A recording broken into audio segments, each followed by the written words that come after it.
Okay, so RPG Rules tutorial number 2. We're going to do a quick session here on how to replace the standard characters that I've provided. And we're going to do that to Rainbow Guy, and we're going to turn him into a robot. So, I've got the beta FBX from Mixamo here. We'll just drag that into the project. There she is. And we'll just go through the step-by-step process of turning Rainbow Guy into a robot. So there he is in his prefab, and deep breath, all we have to do is delete all of this.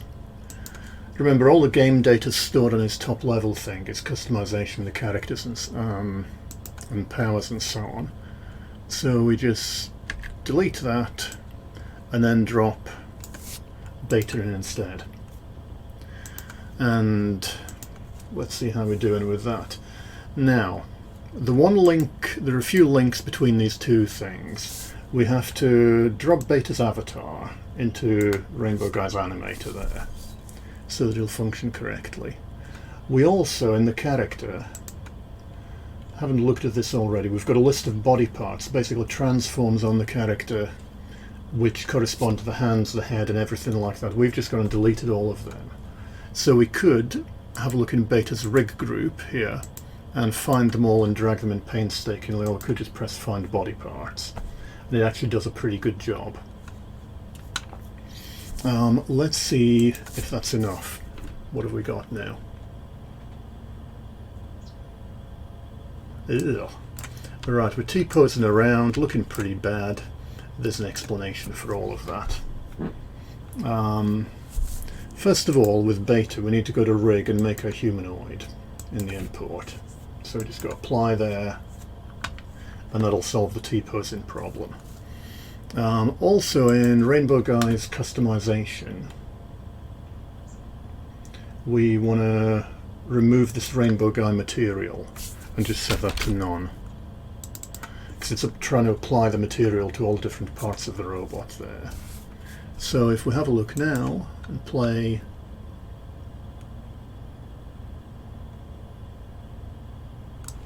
okay, running around quite nicely. Can select someone to attack. Having some issues. The variable chest of character has not been assigned. Let's have a look at that. What's the problem there? So if we go to the character here, find body parts. I thought we'd done that. Okay. And chest has been assigned now.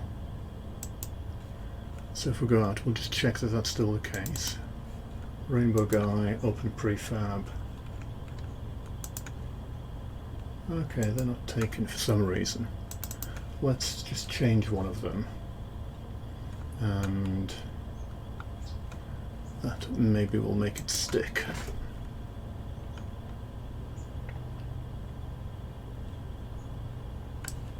Yep. Ah, yeah. Right. So we're running around, moving now. We can use our powers. Yep, that's something I'll fix up in the editor tools. But got a bit of a problem in that we look like a bald robot with bad dreadlocks. That's like my hair. It's not an awesome look for a superhero. Okay. So how we fix that is we're going to have a look at where the head is for the new robotic Rainbow Guy. So we've got the head there. If we select that transform, we can see there it is, it's sort of sitting down at the neck, which is why it's a bit too low. So all we need to do is we need to make a new transform, create an empty game object there, which we're going to call head RPG. We will make that our head node in the character. Say head RPG is the new head now. And we will, in our customization, apply accessories. So yeah, you can see the dreadlocks sitting there as a child of head RPG now. And we just need to take this one that we've added in and move it upwards till it's sort of sitting right. Round about there, maybe a little bit forwards. Yep, we can go to about there, I think, before we start to get unsightly bits of metal poking through the back of her hair. Alright, let's move it back a wee bit more. How's that situated? Yeah, that looks good. From the front and the back, that looks okay. Need to go sideways a tiny bit. Shouldn't do. There we go. Yep. So now, when we play in game, we've now got a dreadlocked robot running around, jumping, firing off all kinds of strange powers, and that was it. That was all that was required. So just to recap there, we dragged our new model into here, and in the rig we set it to humanoid. That's all we need to do for the model. We then go into our character prefab, delete everything that's in here, and copy this mesh in as a child. And it will automatically make the rig groups for us then.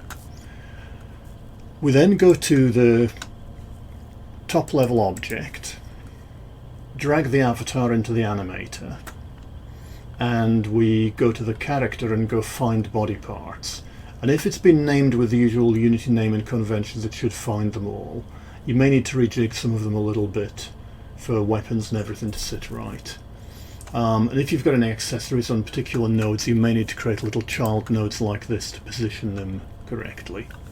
But yeah, that's sort of an optional step. You know, if you're making your own models, they may already have their own hairstyles built in and so on. Yeah, so that's sort of the checklist for making your own model and putting them in game.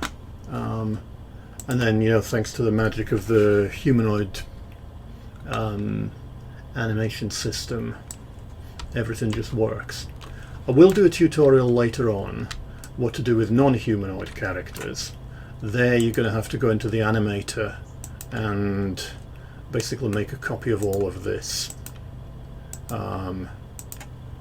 and add your own animations in for your generic character who's not humanoid. But the humanoid stuff at least is fairly straightforward.